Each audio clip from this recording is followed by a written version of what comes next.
yan ang sabi ni St. Paul sa ikalawang pagbasa. Our loyalty and fidelity is not to Apollo, not to Cephas or to Paul. Our fidelity is to Christ.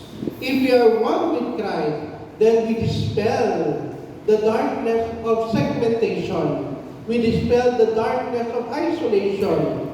We dispel the darkness of division. We promote with the light of Christ, unity and communion. Kaya mas maganda ang sinabi ng Second Vatican Council, unity in the midst of diversity. The more that you are unique, the more that you are different, the more that you are unique in yourself, the more that you should contribute to the unity of our community. Be yourself, not to be isolated, but be yourself towards communion with one another. Hindi tayo pwede lahat pare-pareho. Imagine kung lahat tayo pare, dito tayo lahat nakaupo sa harapan. Wala nang upuan sa harapan, sa baba. Kung lahat tayo pare, dito lang tayo nakaupo. Lahat kumakanta, wala nang pare. Hindi yun misa. So our difference should contribute to unity, not to segregation and different and division. And that is what Paul is telling us. Paano tayo nagkakaisa? Sa salita ng Diyos na siyang liwanag ng mundo.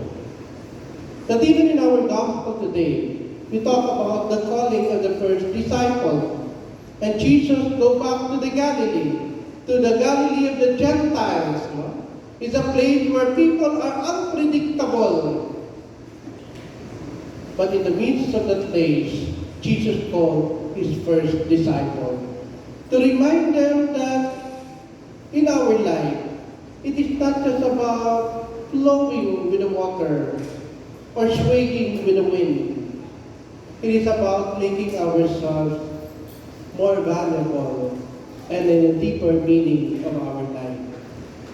That's why when he called the apostles, he told them, from now on, you will not be fishermen.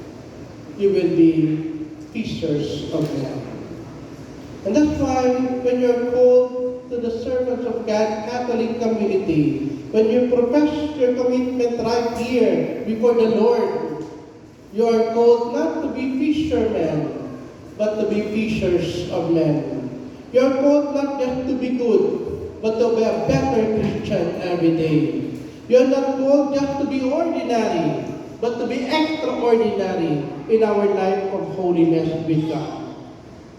It is for ourselves a deeper sense of service, a deeper sense of commitment.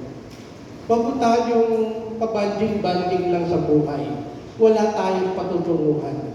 Kaya ka laging sinasabi na nakakatanda, magsikap, magpursigi, mag-aral ng mabuti para maging maayos at matatag ang ating kinabukasan.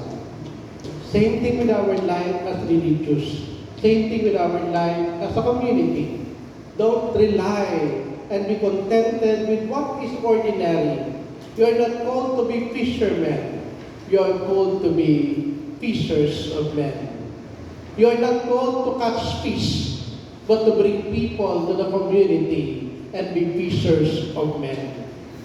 Hindi naman tayo tinawag para magdala ng pagkain at isda dito sa community natin. Tinawag tayo para mag-invite ng tao at magpasalamat at magpuri sa Panginoon. Amen? Purihin natin ang Panginoon. And that is something that we have to look into ourselves. Don't rely on ordinary. We are called to be fishers of men. And we could only do that when we are grounded and rooted in the Word of God.